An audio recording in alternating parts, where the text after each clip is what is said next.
L'entraîneur de Jack Della Maddalena n'a pas mâché ses mots à l'égard d'Ilia Topuria lors d'un entretien accordé récemment à Submission Radio. Tout cela s'est déroulé peu de temps après que Dana White a officialisé l'affrontement entre Jack Della et Islam Makhachev pour l'UFC 322, prévu en novembre. L'Australien s'apprête à défendre sa ceinture pour la toute première fois face à la puissance venue du Daghestan, Islam Makhachev. La tension monte de semaine en semaine, et le coach de Jack ne se retient plus. Il cible non seulement Islam, mais aussi l'actuel roi des poids légers, El Matador. Il a directement répondu aux propos de Topuria, qui affirmait vouloir tôt ou tard monter en poids welter afin de poursuivre un troisième titre. La réplique de l'entraîneur a été cinglante. Selon lui, Ilia appartient au poids léger, et c'est là qu'il doit rester. Dans le même souffle, il a adressé un sérieux avertissement à Islam, insistant sur le fait que la puissance de Jack représente une toute autre dimension. Il a ajouté qu'il ne croit pas que la mâchoire d'Islam soit aussi solide que celle que Belal Muhammad a démontré dans leur affrontement. Et si Jack touche net, tout pourrait s'achever en un instant. Que ce soit dès les premières secondes du premier round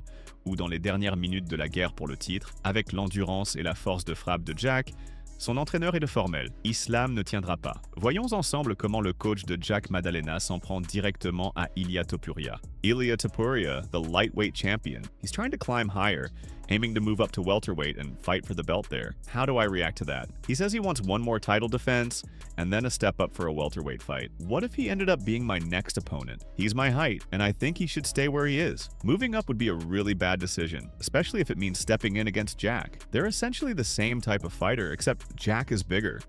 They share a lot of the same strengths. I respect Ilia, he's one of my favorite fighters because he fights in a style similar to Jack's.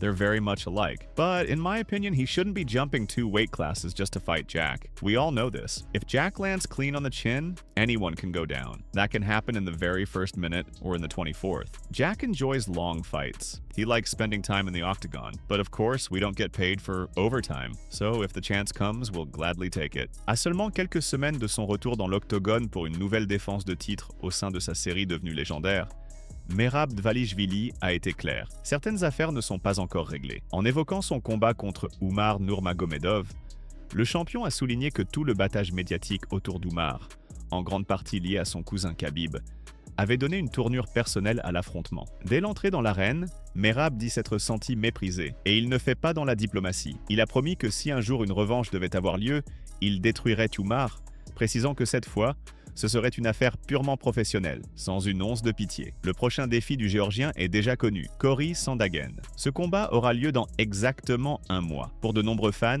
c'est déjà un duel à très haut risque, chargé de tension et de suspense. Si Merab franchit l'obstacle Cory, la suite logique le mènerait à défendre sa ceinture contre le vainqueur du choc, entre Umar et Mario Bautista, combat qui vient tout juste d'être officialisé. Ce qui rend l'affaire encore plus captivante, c'est qu'Umar reste à ce jour le seul combattant à avoir véritablement mis Merab en difficulté durant toute sa campagne de domination. Face à tous les autres, Merab a régné sans partage. Seul Umar l'a forcé à se dépasser, même s'il a fini par perdre au point. Voyons donc ensemble ce que Merab a réellement déclaré au sujet d'Umar. So back then, when we were celebrating the win, I took a photo with the belt. And he kept pointing at me saying things like, last photo, almost as if he wanted to highlight that I was the one holding the belt. Honestly, it looked kind of foolish on his part, but if he earns another title shot and we meet again, I'll tear him apart. This time, I'll just destroy him. Beat him so badly he won't forget it. Why? Because I've gotten so much stronger. I will win, and now I can say it openly. Last time I was injured, my back hurt so badly I couldn't train properly, and on top of that, I had an infection in my leg. The whole training camp turned into nothing but stress. But next time, if we face each other again, it will be completely different. Le fils de Rampage a violemment agressé un catcheur, l'envoyant à l'hôpital. Tout s'est passé lors d'un show de la Knox Pro Wrestling. Raja Jackson est monté sur le ring, a plaqué violemment Stuart Smith, connu sous le nom de Psycho Stu, au sol, avant de le rouer de coups, alors que celui-ci était déjà inconscient. Il a eu le temps de frapper à plusieurs reprises avant qu'une intervention n'ait lieu. La police de Los Angeles est intervenue rapidement, procédant à l'arrestation de Jackson. Depuis, tous les regards sont braqués sur lui et sur la promotion, dans le cadre de laquelle l'incident s'est produit. Les réactions sont partagées. Sean Strickland appelle à une prise en charge psychologique, tandis que d'autres, comme Matt Brown, insistent sur la nécessité de rendre des comptes. La promotion de catch elle-même se retrouve sous pression, des voix s'élevant pour critiquer le manque de sécurité. L'affaire a enflammé à la fois le monde du MMA et celui du catch. Et les conséquences ne font que commencer. Voici comment Paul Felder et Michael Bisping ont réagi à cette affaire. I think this guy needs to sort himself out. There's something deeper and darker going on than just a can he crushed. You can tell something else is driving him. Something inside pushed him to act that way. To go live and let strangers influence him. In the video that surfaced, it was clear how much it was affecting him. To me, he needs to face his own demons. That's where it all started. It's not even about the person or the incident that triggered it. Something led to the moment where this guy just broke. Sadly, that's the truth. I know Rampage is a great man. He's genuinely a good guy, a loving father.